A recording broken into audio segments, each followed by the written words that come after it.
Welcome to Peter and Phil's Courageous Conversations, a podcast addressing race relations and social issues in hopes that you'll be inspired to do the same. Now, let's begin our conversation with your hosts, Dr. Peter Weinstein and Dr. Philip Nelson.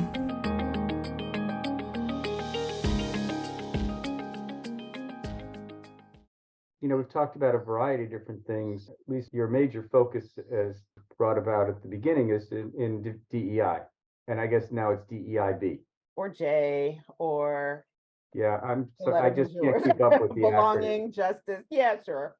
One of the discussions that we've talked about is maybe the veterinary profession globally needs to start to look more like the population that is changing around us. I think it's going to take a generation to start to get the profession to change, because you're not going to just find people tomorrow.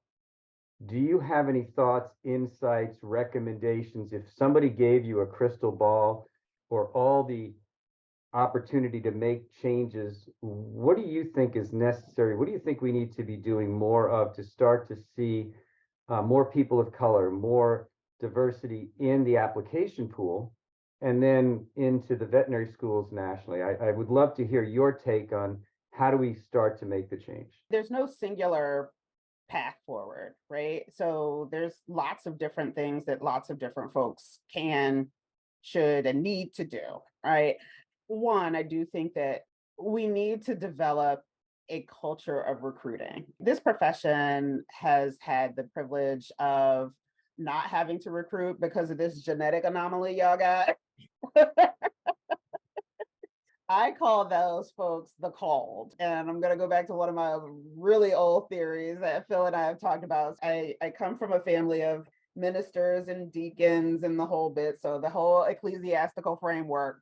So there's a substantial population of our applicant pool that I say are just kind of born into it. They are ecclesiastic. They almost have like an ecclesiastical calling, like, boom, from the very beginning, I want to be a veterinarian. We don't know where it came from. Like it just is, right? It just is. I think that group is pretty substantial. And we also know from the data that little kids really dig veterinarians at a really young age.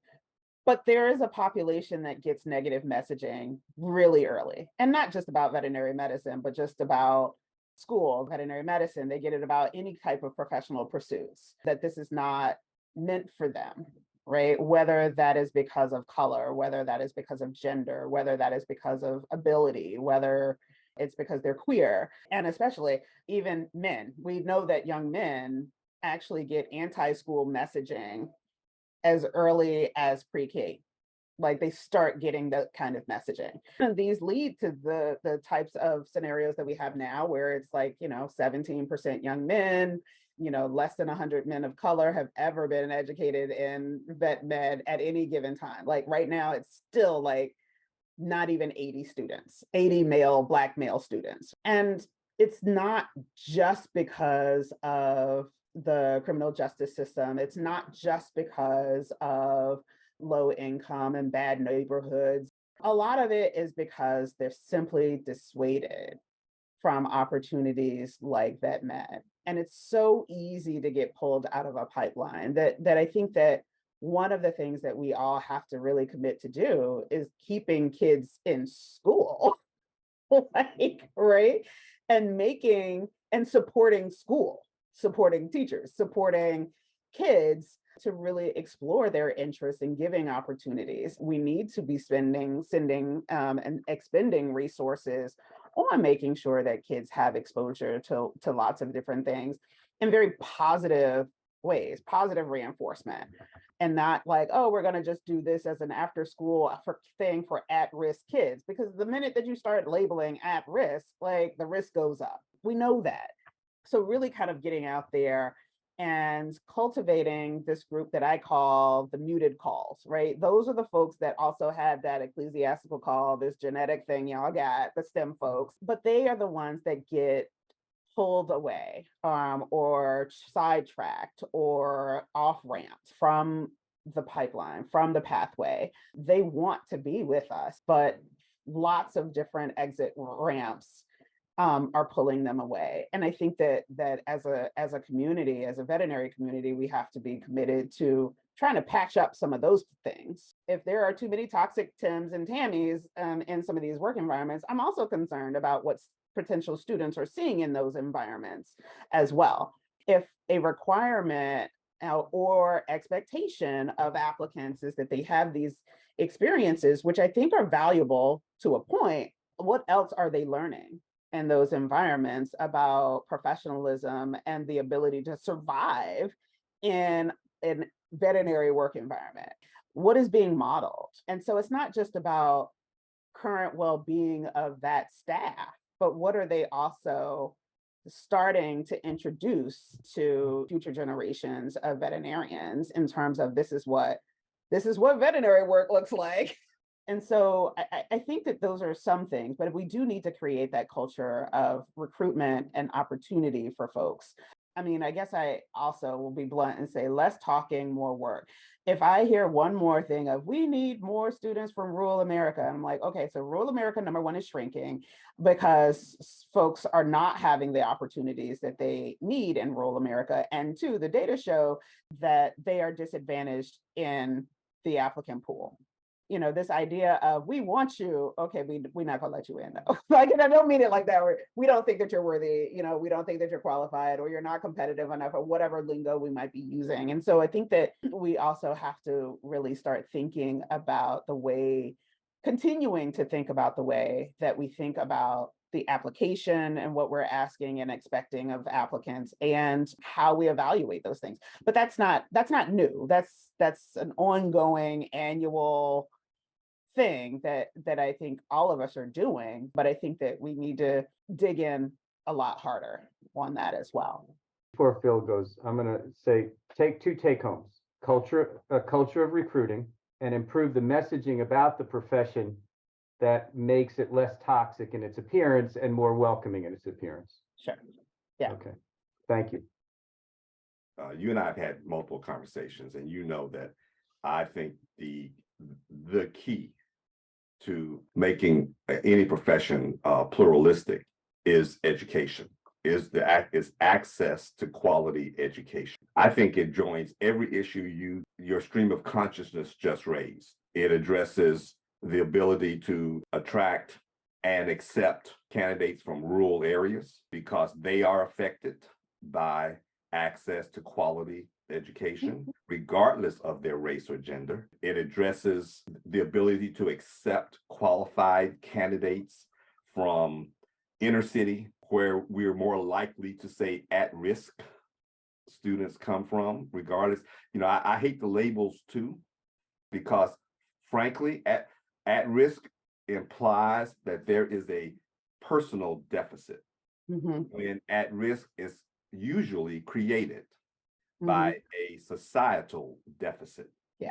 And that deficit happens to be based on our attack on our educational system. And our educational system suffers death by 1,000 cuts all the time. And it has a greater impact where it is intended to have an impact. And those cuts add up, and they are misinterpreted as a problem with the individual or with the demographic. I try to fish in Alaska. When we hit our quota, we can go in and have a drink. And sometimes we hit our quota at, by 2 p.m.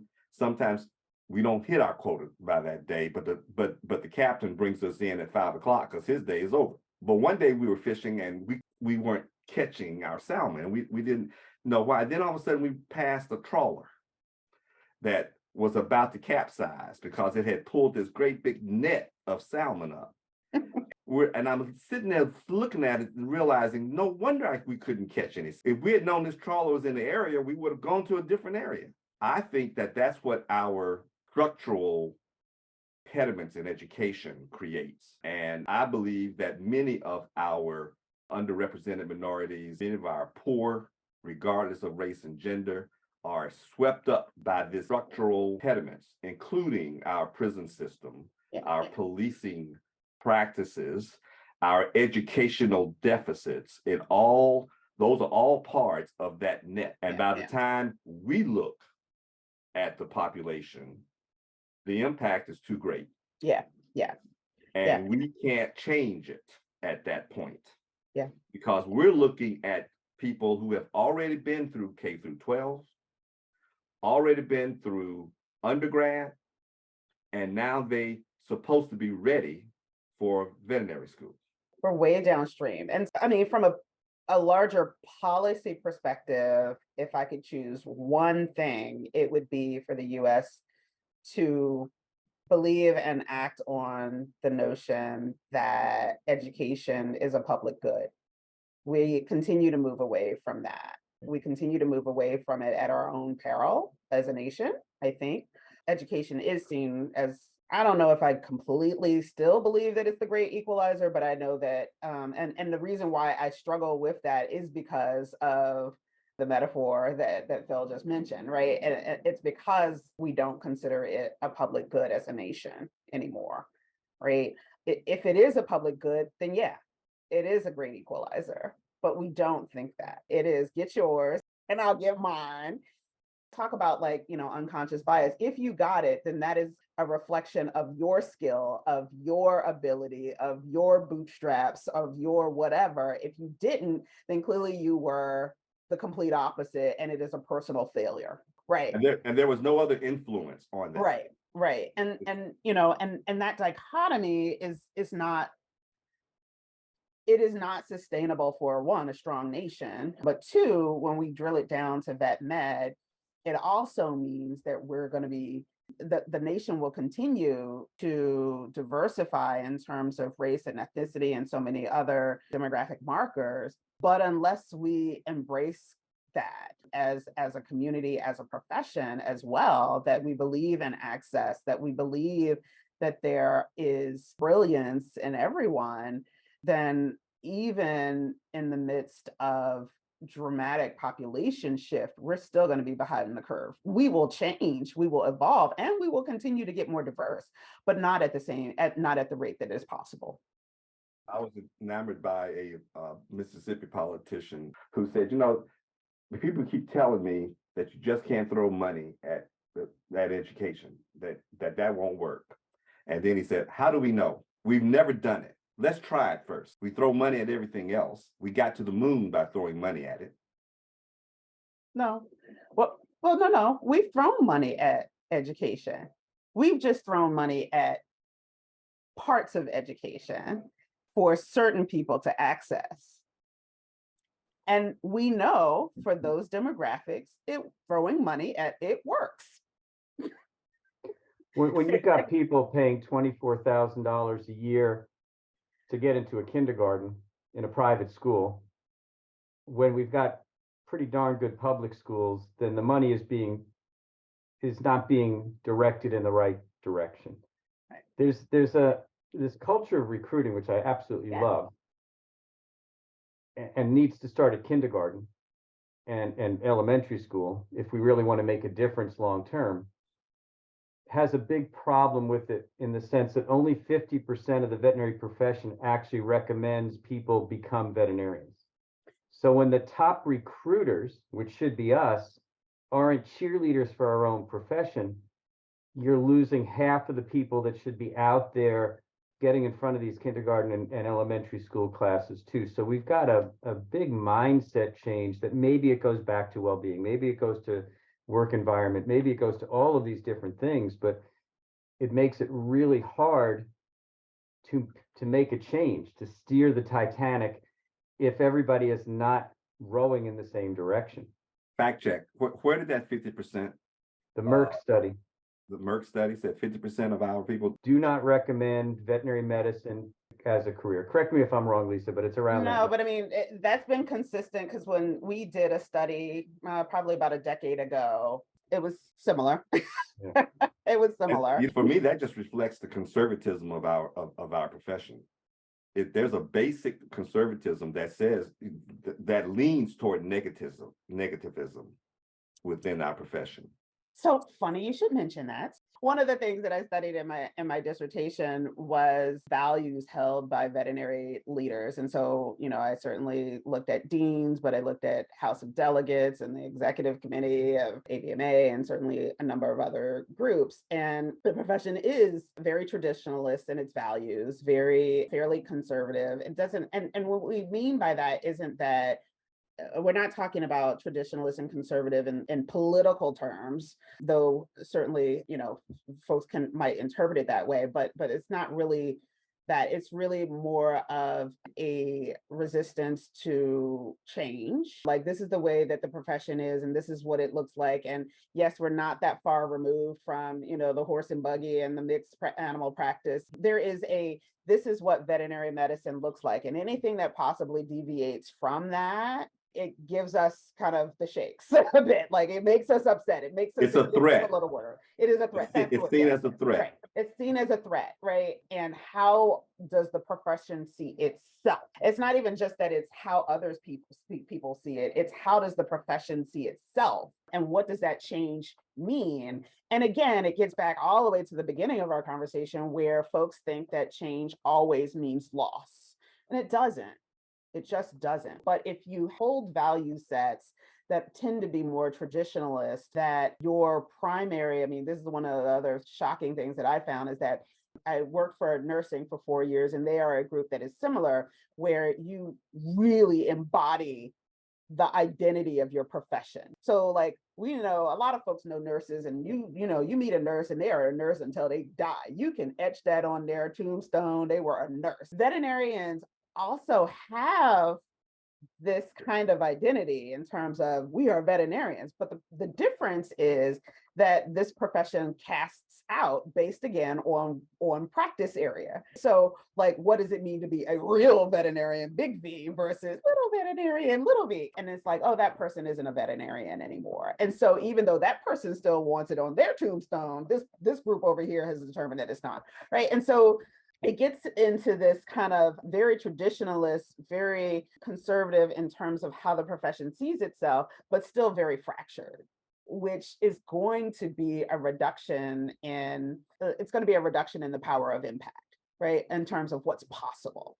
Not that it can't have a big impact, not that it doesn't, but in terms of what's possible, big picture thinking, it becomes challenging, I think, for the profession. And anybody who has sat in those NAVMEC, Foresight, what are some of the other, like, we're going to plan the future of the profession. And in 2 years, 18 months later, they're like, we should have another meeting so that we can plan the future of the profession.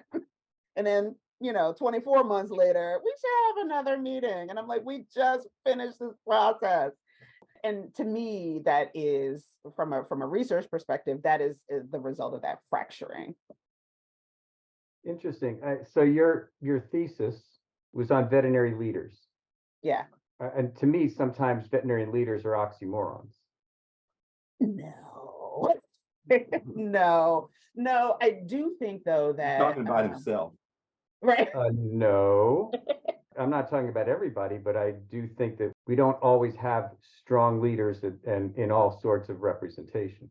I don't think it's that. I think it really does go back to how the profession sees itself and how it sees itself in proximity to other professions, particularly other health professions. And again, as somebody who my entire career has either been at AAVMC or with other health professions, the culture is very different in vet med. And it is like, we are important. And I'm like, you absolutely are. Nobody else thinks we're important. We don't get invited places, and we don't do this, and all of these types of things. And some of it is absolutely marginalization. And some of it is, this is what veterinary medicine is. And it doesn't always play well with others. So it doesn't get invited back to the birthday party on Saturday afternoon. We're the poor stepchild of the healthcare professions, is what you're saying. I think, yes. And some of that is by force and some of it is by choice. So how much of it is as a result of self-limiting behaviors? And let me see if I can explain that a little bit more. When I was in the classroom and on the clinic floor, I used to almost beat into my students that they were not just, in quotes, veterinarians, that they were members of a healthcare team, that they were as responsible for the public health as public health officials. They probably knew a lot more about public health than individual physicians who address individual ailments, et cetera. But they also contribute to the public health. That deworming a dog is a public health contribution. Mm-hmm. However, what I was really trying to promote was that if you decide to go into research at Mount Sinai, there's no reason for you to think you're a second-class citizen in the world of health professions. Your contribution is just as important. It's the same issue that nurses have and vet techs have and every paraprofessional within the health profession. And I'm including physicians as paraprofessionals too. It is that self-limiting view that says only veterinarians can solve veterinary problems. You know, until Michael Blackwell hired a sociologist at Tennessee, the veterinary profession didn't even blink, didn't even think about using sociologists to help identify the issues of wellness or empathy fatigue or what have you. And we have this myopia that we can solve our own problem. And we built a moat around our profession so that any problems we have, we create it. Any problems we create, we can solve. And in building that moat, we are graduating students who don't know how to use a lawyer, who don't know how to use an accountant, who don't know how important a practice manager is. It limits us in so many different ways. So back to my question now. How much of this is our behavior that is self-limiting? Actually, it's a great question. And I think that quite a bit of it, but like, where does that really come from, right? There is a substantial part of it that I believe comes from the public view of vet med in relation to the other health professions and medicine, human medicines, and all of its attendant professionals' view of veterinary medicine as well. I mean, it's like, yeah, we know they're important, but right? For me, I've long thought about this through the DEI lens, where it is a small profession, right? Compared to most of the other health professions, it's still pretty small in a number of ways marginalized, right? Despite the fact that it is very similar training, potentially more complex training, because you're like not just learning dogs, you're learning all this other stuff too, right? And so the thing about long-term marginalization is that it leads to things like imposter syndrome, that it leads to things like self-limiting behavior, that it leads to you actually start to believe the lack of hype. And so then it does become inward focusing because you don't think that there's more available to you, that there's just more out there, that the possibilities are grander than what you can imagine. And so there's a huge part of my own thinking about the profession writ large that is very much akin to like this marginalized population within health professions. And in some of the same ways that within groups, like, okay, so, for African Americans, Wakanda forever, woman king, we're all kings and queens. There's the Native American descendants that are like, yes, I'm name checking Elizabeth Warren, you too, my Cherokee princess. Like, we have this grandiose kind of thing in group, but when it comes to beyond that, we pull back, right? And it is a form of self-protection, but it's also a result of self-image. Yes, it is a part of the self-image. And that also plays into that, look, we're great as is, so we don't need to change. Everyone else just needs to recognize how great we are as is. And so then we start bumping up against those value sets again. But this is, it is very much mimics the long arc of impact for marginalization. And I'm not suggesting that that's the only reason why the profession is self-limiting, but I do think that it is a really important reason why. And even if that marginalization isn't as profound as, you know, it might be, the profession doesn't believe that those groups respected at the same level. So it doesn't matter whether those groups pay attention to you or not, right? For me, it's like the One Health thing. And I think we've talked about this before. And I get the One Health. I think it's cool. Yay, planetary health, One Health, all of that. But I have seen, you know, I have worked in human medicine and with nursing, and they'll have these like, you know, interdisciplinary meetings. And then there's maybe one or two veterinarians might get invited.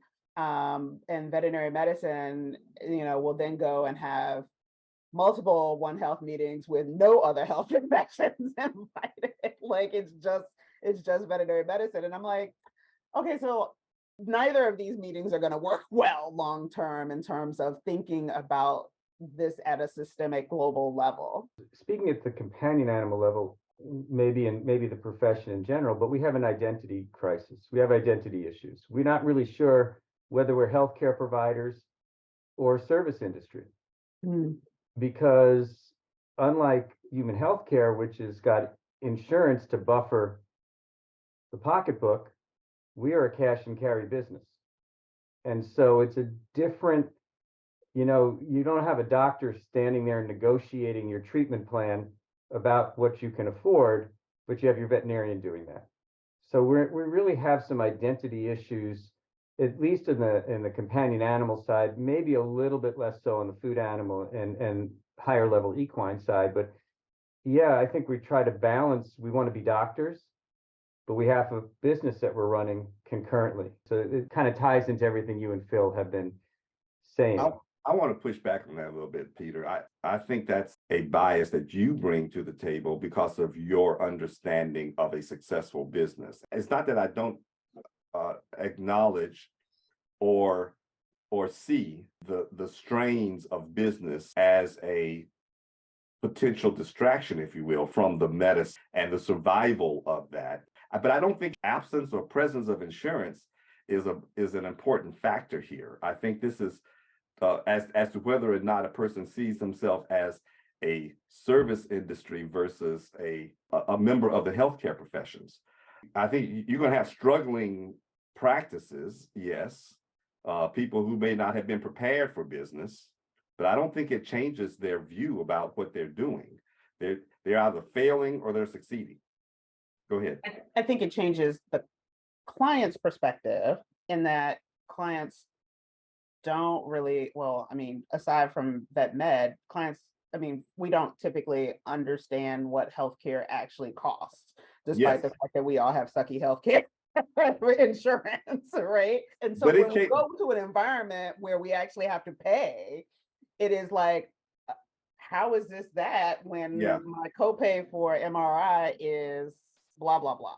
And that's regardless of whether the practitioner is being successful or not. I mean, I remember being interviewed by a reporter who began with, why it costs so much to take care of a dog? All you're trying to do is rip us off, aren't you? So yes, I agree that it affects the client's viewpoint of us, you know, but that's based on their values too, and as well as the confusion about healthcare. Well, if it impacts the client, it impacts the veterinarian because they have a voice and they share that voice. And so, you know, again, I'm a consumer of veterinary services, as is Lisa, and it's interesting to be on the other side of the table. Lisa, what impact on the profession are you most proud of that you've had? Oh, wow. That's a tough question, I guess. I don't take for granted this time that I've had, this career that I've been able to create. I think that for me, I'm not in a classroom. I'm not, you know, at a college, but my job has allowed me to still work with students through groups like Voice, through Pride, Broad Spectrum, so many different student groups. And students from marginalized backgrounds or underrepresented backgrounds who reach out just to talk or to say hi. Those are always going to be the memories I think that I'm going to take with me. Like these moments talking with you two are great, but I know I'm not cut out to be at an institution, at a university. That's not my ecclesiastical calling. But the ability to meet young people who are chasing their dreams is just, in spite of sometimes families not understanding where this whole veterinary thing came from, or families not being able to support students financially, or I know students who have used loan money to send back home to help their families, but I also know well-off students who have had certainly financial resources, but have had other incredible challenges. And at the end of the day, they prevail. And to know that for some of them anyway, that I had a hand in that'll be the thing that I take with me, and the thing that I'm most proud of. Lisa, we're coming to the end of our time. Was there anything that you wanted to address, anything you wanted to bring up that we haven't touched on? It's hard to believe, because your answers touched on just about every aspect of the profession, and some of the issues that Peter talk about all the time. I did say I was going to put a pin in that resilience comment that I made some time ago, and that is something, I guess, there is so much conversation now about, oh, we need to screen for resilience, or we need more, resilient candidates. And I'm like, okay, so this is a professional graduate program. Like, there's a certain level of resilience that you have to demonstrate to get to the door, right? And then you have to acknowledge that there are populations that have had more hurdles than others. And now you want to use, essentially a diagnostic tool as a part of admissions, so that basically we can absolve ourselves of potentially bringing folks into less safe environments, emotionally safe environments. And I really struggle with that. And I really caution folks to give that some more thought. One, I think it is ableist. And two, it does not truly consider the diversity of life experiences that young people are bringing to bear in their pursuit of becoming a veterinary professional. And is there room for more resiliency for everybody? Sure. But exactly, like, if you're screening to ensure that I can survive, we know that this is a demanding curriculum, and professional work is tough. It just is, right? It's a lot of brain work, sometimes it's hand work, clinical work, all of these different types of things. But if the resilience that you're looking for is purely, to absolve ourselves of the responsibility of actually systemically improving work environments, then we are doing ourselves a huge disservice.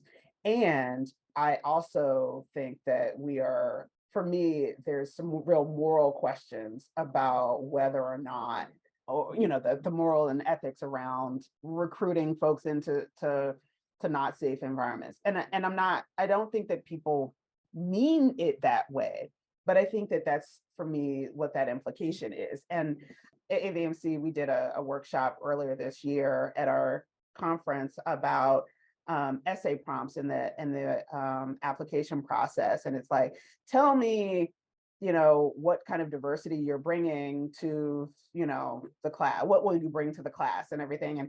And oftentimes these kinds of questions, the real expectation is, please tell us the horrors and traumatic events of the racialized trauma that you've experienced for the purposes of, evaluation to get into vet school. And I think that we just need a framework or paradigm shift in the way that we think about resilience and well-being and diversity. All of these things are certainly interconnected and will shape our future as a profession. But I think that the lenses that we currently have on well-being and resilience and preparation and all of these things are just a bit kind of problematic. And I think that I'd much rather us lead with a positive orientation around what we're looking for rather than a deficit one. Peter? You started when you described yourself as a James Baldwin fan. And I love the quote that you've got pinned on the top of your Twitter account. And I especially like the first sentence. And I don't know if Phil has seen it, but he's probably heard the quote. And the quote is, "I'm terrified at the moral apathy, the death of the heart, which is happening in my country." And I'll go through and I'll read it. "These people have deluded themselves for so long that they really don't think I'm human. I base this on their conduct, not what they say. And this means that they have become in themselves moral monsters." We've avoided a lot of the social issues in this conversation, but I just think your messaging there, and especially that first sentence about moral apathy, kind of reflects a lot of the concerns that I've had going back the last 2+ years that Phil and I have had these conversations. And I think that the messaging of trying to make these changes and stimulate change and stimulate climate change, whether it's in the veterinary profession or outside of the veterinary profession in the worlds that we touch, is extremely important. And I look forward to not having to be afraid of the moral apathy and the death of heart, quote unquote. And I admire you for posting and sharing that quote. Thank you. We want to thank you for being here, first of all, Lisa. And we think that it's important to at least initiate the conversation about social issues, because we don't think that they stop at the door of veterinary schools or practices, and that without integrating that discussion, we won't change hearts, and we will be left with relying on legislation to correct our problems, which I don't think is a permanent cure. As far as your concerns regarding ableism and regarding resilience, et cetera, I think it's a red herring myself. I think we've always have screened for resilience, even though we don't know what it is. I think the real issue here is that we're acting as if we know what to look for. I think we've always looked for people who have been persistent. Yeah. We've always looked for people who can get knocked down and stand up again. That is nothing new, but there is a danger to me that once we encode it, once we come up with a term, that suddenly now we abdicate our responsibility to mentor new graduates in how to handle difficult situations. And it goes back to trying to, who are we recruiting? Are we recruiting applicants to become veterinarians, or are we recruiting veterinarians to achieve a degree and a license? Are we going to have all our requirements up front? We might as well just give them the degree if you're not going to train them. And if they're going to be experienced by the time they get a license, then you don't need a governing board. You don't need medical boards, because they're already there. Yeah. I think, sometimes we lose our sense of process. Yeah. It's, as you said earlier, we can overfocus sometimes on wellness and forget about the structural barriers that actually affect wellness. I've enjoyed listening to your insight, and I want you to know how much we respect you and appreciate you in the profession. Thank you. Thank you. Like I said, it's been my privilege to get to hang around this long, and I enjoy my work, and I'm hoping that nobody gives me the boot soon.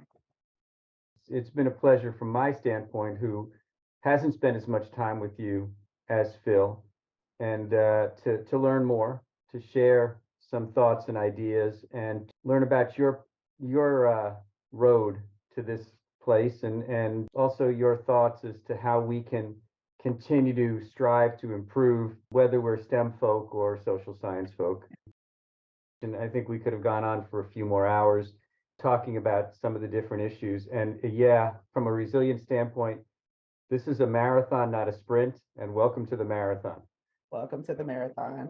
Yeah. So thank you, Lisa. Listeners, thank you so much for listening in and subscribing to our podcast. We want to thank Nationwide again for supporting us and having the courage to allow us to address issues of importance to the profession.